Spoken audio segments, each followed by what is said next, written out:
சில காயங்களுக்கு காலம்தான் மருந்துன்னு சொல்லுவாங்க. ஆனால் சில காயங்கள் காலத்தாலையும் ஆற்ற முடியாத காயங்களாக நிலைச்சு போயிடுது. அதான் உண்மைன்னாங்க பிருந்தா. ரேடியோ சிட்டியில் எனக்கு பிருந்தாவுடைய வாழ்க்கை பதிவுகளை தான் உங்ககிட்ட பகிர்ந்துக்க போகிறேன்.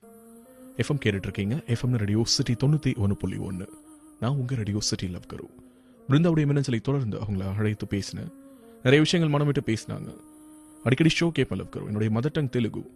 Basically from Hyderabad, settled in Chennai. Night டைம்ஸில் கேபில் ஓடும், அப்படி தான் எதேச்சியாக கேட்க ஆரம்பித்தேன். அதற்கு பிறகு ஹெட்ஃபோன்ஸ் உங்களுடைய ஷோ கேட்கறதுக்காகவே வாங்கினேன்.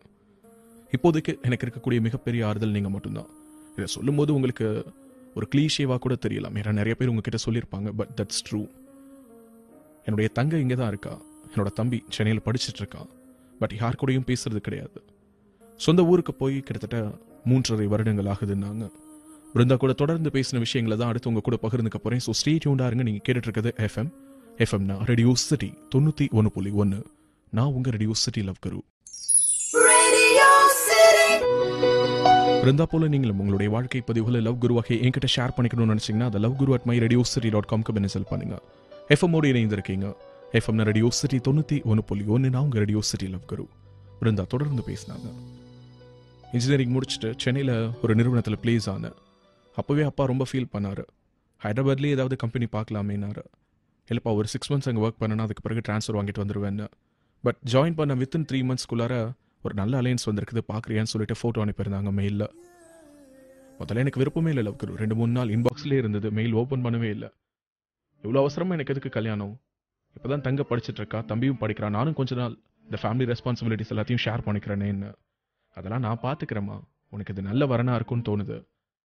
பையன் பிஇ முடிச்சிருக்கான், இப்போ ஆன்சைட் போயிருக்கான். உனக்கு பிடிச்சிருந்தா முடிச்சிடலான்னு சொன்னார் அப்பா. எதேச்சியாக தான் ஃபோட்டோ கிளிக் பண்ணி பார்த்தேன். எனக்கும் பிடிச்சிருந்தது. ஓகே, உங்களுக்கு என்ன விருப்பமோ செய்யுங்கன்னு சொன்னேன் அப்படின்னாங்க. அந்த குரலுக்குள்ளார அந்த ஒரு ஏக்கம், நமக்கானவன் நம்மளுடைய வாழ்க்கையில் வந்துட்டாங்கிற ஒரு சந்தோஷம் எல்லாமே இத்தனை வருடங்களுக்கு பிறகும் தெரிஞ்சது. அதுதான் அந்த பெண்மையுடைய அழகுன்னு சொல்லலாம். ஸ்டேடியம் பிருந்தா கூட பேசின பல விஷயங்கள் அடுத்து உங்க கூட பகிர்ந்துக்க போறேன். நீங்க கேட்டுட்டு இருக்கிறது எஃப்எம் ரேடியோ சிட்டி 91.1. நான் உங்க ரேடியோ சிட்டி லவ் கரு. அவர் அப்போ யூஎஸ்ல இருந்ததுனால ஸ்கைப் மூலமாவே நிச்சயதார்த்தம் முடிஞ்சிருச்சு லவ் கரு. மேரேஜ்க்கு ஒரு 25 days இருக்கும்போது தான் அவர் வந்தார். வந்த ஃபியூ டேஸில் எனக்கு கால் பண்ணுறாரு, உன்னை மீட் பண்ணி கொஞ்சம் பர்சனலாக பேசணும் அப்படின்னு சொல்லிட்டு. நான் நெக்ஸ்ட் வீக் ஹைதராபாத் வருவேன், அப்போ பார்க்கலாமான்னு சொல்கிறேன். இல்லை, நான் உன்னை பார்க்கறதுக்காக சென்னை வந்துட்டேன். உன் ஆஃபீஸ்க்கு பக்கத்தில் தான் என்னோட ஃப்ரெண்டோட ஃப்ளாட்ஸில் ஸ்டே பண்ணியிருக்கேன், மதியானம் மீட் பண்ணலாமான்னாரு. ஓகே அப்படின்னு.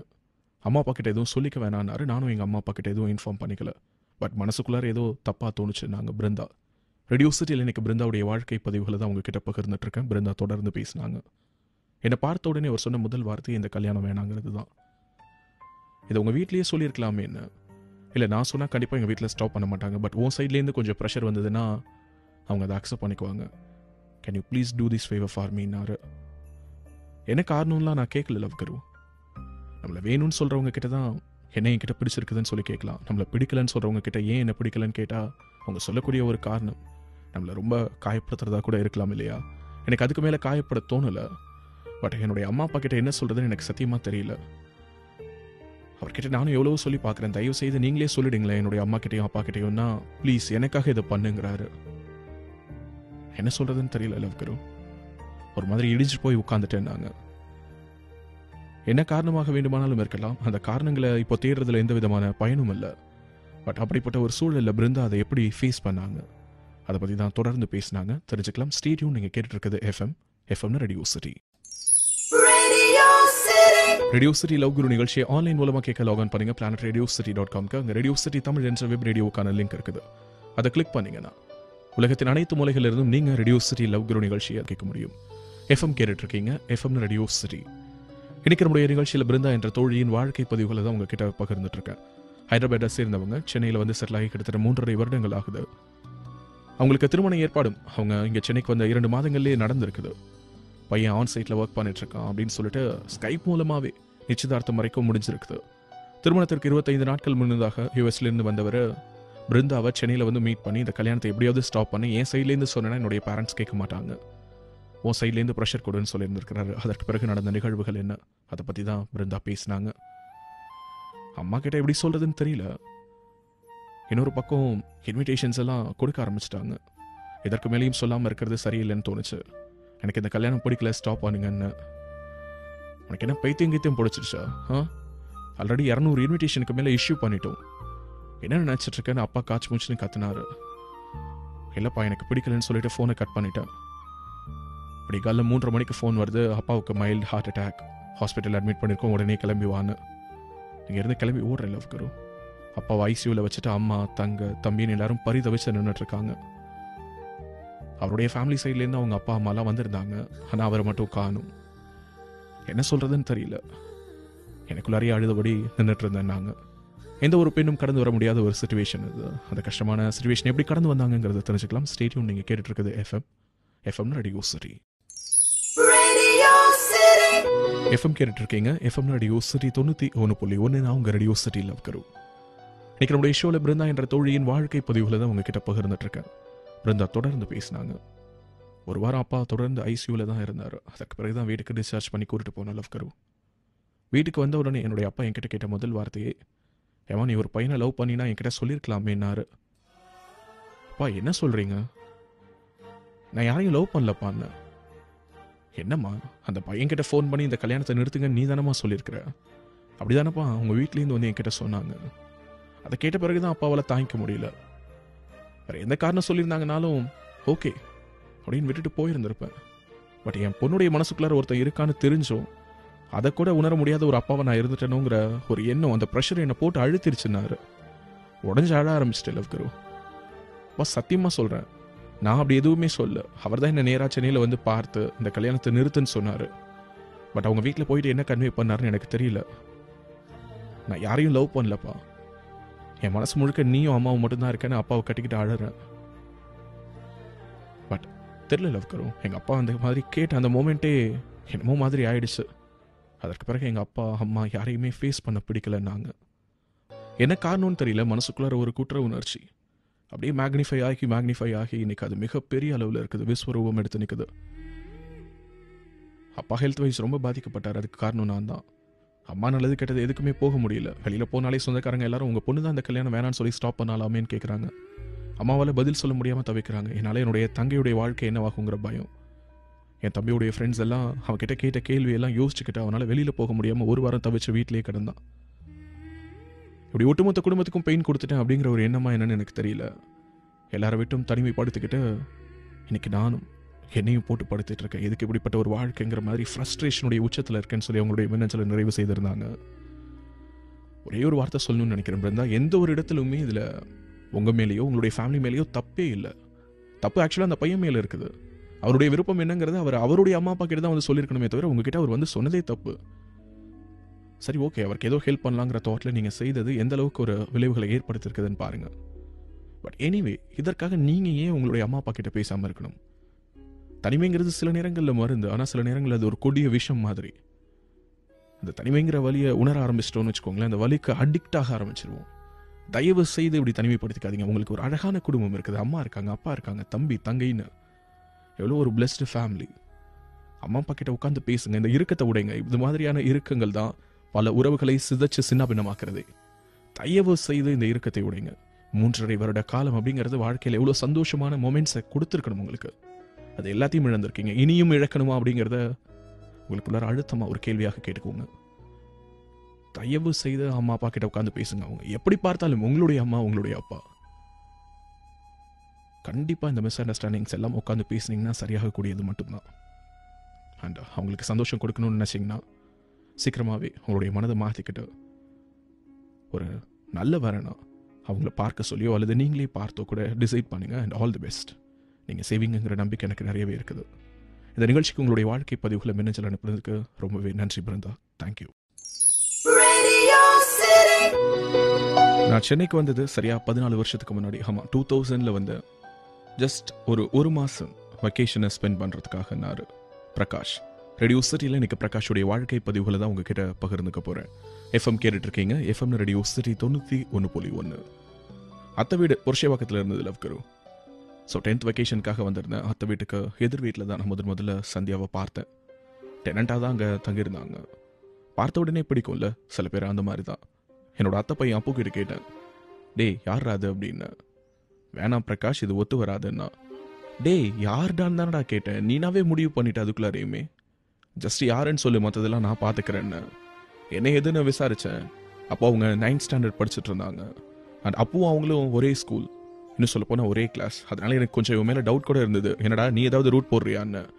இங்கே பாரு பிரகாஷ், சொன்ன மாதிரி என்ன நினைக்காத, ஐ எம் ஏ குட் கைனா, ரொம்ப நல்லது, அப்படியே இரு, நான் பேட் கையாகவே இருக்கிறேன் அப்படின்னு சொல்லிட்டு லைட்டாக நம்முடைய சேட்டைகள் எல்லாம் ஆரம்பிச்சதுன்னாரு.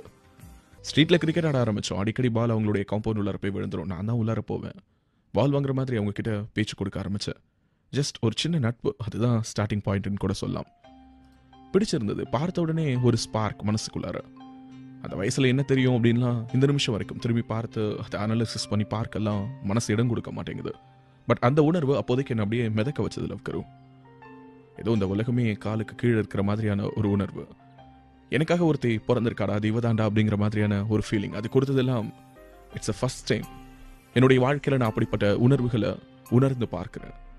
அப்படியே மிதந்துக்கிட்டே இருந்தேன் அந்த ஒரு மாத காலகட்டமுமே. ஆல்மோஸ்ட் ஊருக்கு கிளம்ப வேண்டிய நாட்கள் நெருங்க நெருங்க மனசுக்குள்ளார ஒரு பயமே வர ஆரம்பிச்சிருச்சு. ஏதோ நமக்கான பொருளை சென்னையில் விட்டுட்டு போகிறோங்கிற மாதிரியான உணர்வு. ஊருக்கு போயிட்டா திரும்ப வந்தால் மறுபடியும் எப்போ அவளை பார்ப்போம், சந்தியாவை நம்முடைய லைஃப்பில் மறுபடியும் சந்திக்கக்கூடிய வாய்ப்பு கிடைக்குமா கிடைக்காதாங்கிற ஒரு டென்ஷன் என்னை போட்டு பாடாப்படுத்த ஆரம்பிச்சிருச்சு. இன்னும் சொல்ல போனால் எனக்கு ஃபீவரே வந்துருச்சு. அப்போது லைட்டாக அத்தை கிட்ட ஓதிட்டான். அத்தை கேட்குறாங்க, என்னடா பேசாமல் இங்கேயே இருந்துடுறியா அப்படின்னு சொல்லிட்டு. இல்லை அத்தை, தான் யோசிச்சுட்டு இருக்கேன், +1 +2 இங்கே ஜாயின் பண்ணலாமான்னு கூட ஒரு தாட் ஓடிட்டுருக்கேன்னு. அத்தை சிரிச்சாங்கன்னாரு. அழகான காலகட்டம். எல்லோருடைய வாழ்க்கையிலுமே இப்படி ஏதோ ஒரு மூலையில் எங்கேயோ ஒரு முகம் நம்முடைய மனசுக்குள்ளார ஒரு ஆழமான இம்பாக்டை கிரியேட் பண்ணிட்டு அப்படியே மறைஞ்சிருக்கும், ஃபேட் அவுட் ஆகிருக்கும். அப்படிப்பட்ட ஒரு முகத்தினுடைய பிரதிபலிப்பாக தான் நான் சந்தியாவை பார்க்குறேன். பிரகாஷ் கூட தொடர்ந்து பேசலாம். ஸ்டேடியம் நீங்கள் கேட்டுட்டு இருக்கிறது எஃப்எம்னா ரேடியோ சிட்டி 91.1. நான் உங்கள் ரேடியோ சிட்டி லவ்குரு. ரேடியோ சிட்டி லவ்குரு நிகழ்ச்சியில் இன்னைக்கு நான் உங்ககிட்ட பகிர்ந்துட்டு இருக்கக்கூடிய வாழ்க்கை பதிவு பிரகாஷ் என்ற நண்பருடையது. எஃப்எம் கேட்டுட்டு இருக்கீங்க. FM radio city 91.1. நான் உங்கள் ரேடியோ சிட்டி லவ்குரு. பிரகாஷ் தொடர்ந்து பேசினாரு. நான் ஊருக்கு கிளம்ப வேண்டிய நாள் வந்துருச்சு லவ்குரு. அப்படியே வார்த்தைகள் தடுமாற கண்ணெல்லாம் கலங்கி போயிட்டு சந்தியா முன்னாடி நிற்கிறேன். ஏதோ சொல்லணும்னு தோணுது, பட் என்னன்னு தெரியல. அவங்களே பேச ஆரம்பிக்கிறாங்க. எனக்கு ரொம்ப பிடிக்கும் நாங்கள் எடுத்த உடனே முதல் வார்த்தை. எனக்கு கண்ணிலேருந்து அப்படியே கண்ணீர் உருண்டு வர ஆரம்பிச்சிருச்சு. ஏய் கமான், அழாத, நான் எங்கே போக போகிறேன், இங்கே தானே இருக்க போகிறேன், எப்போ வெக்கேஷன்னாலும் வா. அண்ட் அஃப்கோர்ஸ் நீ என்ன நினைக்கிறேங்கிறது என்னால் உணர முடியுது, பட் எந்த ஒரு கமிட்மெண்ட்டும் வேணான்னாங்க. பார்த்துக்கோங்க என்ன மாதிரியான ஒரு தெளிவுன்னு சொல்லிட்டு. Just we will be friends, அதுக்கு பிறகு என்ன நடக்குது அப்படிங்கிறத காலம் டிசைட் பண்ணட்டும். நாங்கள் 2 பேரும் டச்சில் இருக்கலாம் அப்படின்னு சொல்லிட்டு பிளான் பண்ணோம். லேண்ட்லைன் நம்பர்ஸ் எக்ஸ்சேஞ்ச் பண்ணிக்கிட்டோம். அவங்களுடைய ஃப்ரெண்டோட வீட்டு அட்ரஸ் கொடுத்தாங்க. எனக்கு சப்போஸ் ஏதாவது கம்யூனிகேட் பண்ணணும்னு நினச்சின்னா இந்த நம்பருக்கு, இந்த அட்ரஸ்க்கு நீ லெட்டர் எழுதலான்னாங்க. லெட்டர் எழுதிலாம் எனக்கு பழக்கமே கிடையாது. என்னுடைய லைஃப்பில் அது வரைக்கும் நான் எழுதின ஒரே ஒரு லெட்டர் லீவ் லெட்டர் மட்டும்தான். அதுக்கு பிறகு அவங்களுக்காகவே கடிதம் எழுத ஆரம்பித்தேன். அடுத்த 2 வருடங்களில் 3 முறை நான் அவங்கள பார்க்கறதுக்காகவே சென்னையில் அத்தை வீட்டுக்கு வந்தேன். அண்ட் அடிக்கடி அவங்கள மந்த்லி ஒன்ஸ் ஆகுது குறைந்தபட்சம் லெட்டர் மூலமாக ஒரு கம்யூனிகேஷனில் காண்டாக்டில் வச்சுக்கிட்டே இருந்தேன்னாரு. ஸ்டேடியம் நீங்கள் கேட்டுட்டு இருக்கிறது எஃப்எம்னா radio city 91.1. Radio city love guru நிகழ்ச்சியில் இன்னைக்கு நான் உங்ககிட்ட பகிர்ந்துட்டு இருக்கக்கூடிய வாழ்க்கை பதிவு பிரகாஷ் என்ற நண்பருடையது. எஃப்எம் கேட்டுட்டு இருக்கீங்க. FM radio city 91.1. நான் உங்கள் ரேடியோ சிட்டி லவ் குரு. பிரகாஷ் தொடர்ந்து பேசினாரு. லவ் குரு, எனக்கு சரியாக ஞாபகம் இருக்குது. +2 போர்டு எக்ஸாம்ஸ் தொடங்குறதுக்கு முன்னதா எனக்கு ஒரு க்ரீட்டிங் கார்டு அனுப்புனாங்க, ஆல் தி பெஸ்ட் அப்படின்னு சொல்லிட்டு. அதான் அவங்க கிட்டேருந்து வந்த கடைசி கம்யூனிகேஷன். அதற்கு பிறகு எந்த ஒரு கம்யூனிகேஷனும் அவங்க கிட்டேருந்து வரல. நான் எழுதக்கூடிய லெட்டர்ஸ் எல்லாம் அவங்களுக்கு போய் சேர்ந்துதான் கூட தெரியல. அதை செக் பண்ணுறதுக்காகவே ஒரு தடவை ரெஜிஸ்டர் போஸ்ட்டில் அக்னாலஜ்மெண்ட் வச்சு அனுப்புனேன். அந்த லெட்டர் எனக்கே திரும்ப வந்துருச்சு. +2 போர்டு எக்ஸாம்ஸ் முடிச்சுட்டு சென்னைக்கு வந்தேன். அப்போ கிட்ட கேட்டால் அப்போ சொல்கிறான், இல்லை இங்கேருந்து அவங்க வெக்கேட் பண்ணி போயிட்டாங்கடா, நான் கூட எங்கேயோ வெக்கேஷனுக்கு போயிருக்கான்னு தான் நினச்சிட்டு இருந்தேன். சரிடா, உன் ஸ்கூல் தானே, உன் ஸ்கூலில் தானே படிச்சுட்டு இருந்தா, என்ன ஆச்சுன்னு. சாரி மச்சான், அவள் எங்கள் ஸ்கூலை விட்டும் டிஸ்கண்டினியூ பண்ணிட்டு தான் பேசிக்கிறாங்கடா. ஏதோ அவங்க அப்பாவுக்கு உடம்பு சரியில்லைன்னாங்க, 1 வீக் லீவில் போயிருக்கான்னாங்க. இன்னும் ஒரு சில ஃப்ரெண்ட்ஸ் என்னன்னா வெக்கேஷனுக்கு போயிருக்கதா சொன்னாங்க. என்னன்னு என்னால் சரியாக ஃபைண்ட் அவுட் பண்ண முடியலடா. கடைசியாக அவள் டிசம்பர்லேருந்தே ஸ்கூலுக்கு வரதை நிறுத்திட்டா. ஹாஃப் இயர்லி வெக்கேஷன் போது போனவே அதுக்கு பிறகு திரும்பவே இல்லைன்னா. என்னடா போகுது, என்கிட்ட ஏன்டா அப்டேட் பண்ணாமல் விட்டேன்னு. இல்லைடா, நீ இவ்வளோ சீரியஸாக இருப்பேன்னு நான் எதிர்பார்க்கலன்னா. நானும் கூட எதிர்பார்க்கல லவ் குரு, நான் இவ்வளோ சீரியஸாக இருப்பேன்னு சொல்லிட்டு. பைத்தியம் படிக்கிற மாதிரி இருந்துச்சு. அதற்கு பிறகு இன்ஜினியரிங் ஜாயின் பண்ணிட்டேன். செமஸ்டர் வெக்கேஷன் அது தானே, எப்போ வாய்ப்பு கிடைக்குதோ அப்போல்லாம் சென்னைக்கு வருவேன். அப்பு கிட்ட காண்டாக்ட் பண்ணி ஏதாவது ஒரு சோர்ஸ் மூலமாக அவளை பற்றின ஏதாவது ஒரு தகவல் தெரியுமான்னு சொல்லி விசாரிச்சுக்கிட்டே தான் இருந்தேன். பட் தெரியல, இந்த நிமிஷம் வரைக்கும் அவளை கண்டுபிடிக்க முடியல. கிட்டத்தட்ட 14 வருடங்கள் ஓடிடுச்சுன்னாரு. புருஷேவாக்கத்தில் தான் தொலைத்த சந்தியா பற்றி பிரகாஷ். ஸ்டேடியோன் நீங்கள் கேட்டுட்டு இருக்கிறது எஃப்எம் ரேடியோ சிட்டி 91.1. என்னுடைய லைஃப் டைமில் என்னைக்காவது ஒரு நாள் சந்தியாவை மறுபடியும் நான் பார்த்துட மாட்டேனான்னு கிடந்து மனசு ஏங்குது. அவகிட்ட ஒரே ஒரு வார்த்தை சொல்லணும், உன்னை நான் ரொம்ப மிஸ் பண்ணுறேன் அப்படிங்கிற அந்த ஒரு வார்த்தையை மட்டும் அவகிட்ட சொல்லிட்டேன்னா போதும், வேறு எதுவுமே எனக்கு வேணாம். ஆமாம் லவ் குரு, மற்றபடி நான் அவளை காதலிக்கிறேன், அவளை நினச்சி ஊறுகிறேன், இது எதை சொன்னாலுமே தெரியல அவளுடைய ரியாக்ஷன் என்னவா இருக்கும். பட் அவளை நான் மிஸ் பண்ணுறேங்கிறத அவளுக்கு நான் உணர்த்தி ஆகணும். இப்போ கூட இந்த நிகழ்ச்சியில் நான் இதை பற்றி ஷேர் பண்ணுறதுக்கான ரீசன் என்னென்னா, எத்தனையோ சந்தியாக்கள் இப்போ இந்த ஷோ கேட்டுட்ருக்கலாம். பட் என்னுடைய சந்தியாவுக்கு தெரியும் நான் யார் அப்படின்னு சொல்லிட்டு. She nose me better. And இந்த பிரகாஷை அந்த சந்தியாவால் மறந்துருக்க முடியாது. ஒருவேளை சப்போஸ் அவள் கேட்டானா ஒரே ஒரு மெயில் உங்களுக்கு பண்ண சொல்லுங்கள். உங்கள் மூலமாக ஜஸ்ட் அவளை மீட் பண்ணுறதுக்கு ஒரே ஒரு சான்ஸ் கிடைச்சா போதும். மற்றபடி அவள் என்னுடைய லைஃப் முழுக்க என் கூட ட்ராவல் பண்ணுங்கிற பேராசையெல்லாம் எனக்கு இல்லை. Just I want to say I miss you Sandhya, அவ்வளோதான் லவ் குரு, வேறு எதுவுமே கிடையாது. எல்லோருடைய மனசுலையுமே இதே மாதிரி ஒரு அழகான ஃபீலிங் இருக்கும்ல லவ் குரு, அதெல்லாம் திரும்பி பார்க்கறதுக்கு கூட நேரம் இல்லைல்ல. ஒருவேளை அவளுக்கு என்ன பற்றின நினைவுகள் மறந்து கூட போயிருக்கலாம். பட் 14 வருஷமா அவளை நினைச்சுக்கிட்டு இருந்து இன்னைக்கு நான் எஸ்எம்எஸ் பண்றேன், உங்களுக்கு மெயில் பண்ணி எனக்கு பேசிட்டு இருக்கேன், அண்ட் உங்களை போட்டு டார்ச்சர் பண்ணி இந்த ஷோவில் என்னுடைய வாழ்க்கை பதிவை ஷேர் பண்ணுங்கன்னு கெஞ்சி கதறி ஷேர் பண்ண வச்சிருக்கேன்னு தெரிஞ்சா அட்லீஸ்ட் அவளை எந்த அளவுக்கு நான் நேசிக்கிறேங்கிறத அவள் தெரிஞ்சுக்குவாள். அவள் மேலே நான் வச்சிருக்கக்கூடிய காதலுக்கு ஒரு டோக்கன், அப்படிதான் நான் இதை பார்க்குறேன். It's just a token of love, அப்படிதான் என்னுடைய மெயிலை நீங்கள் பார்க்கணும்னு சொல்லி அவருடைய மின்னஞ்சலை நிறைவு செய்திருந்தாரு. ரொம்ப சந்தோஷமா இருந்தது.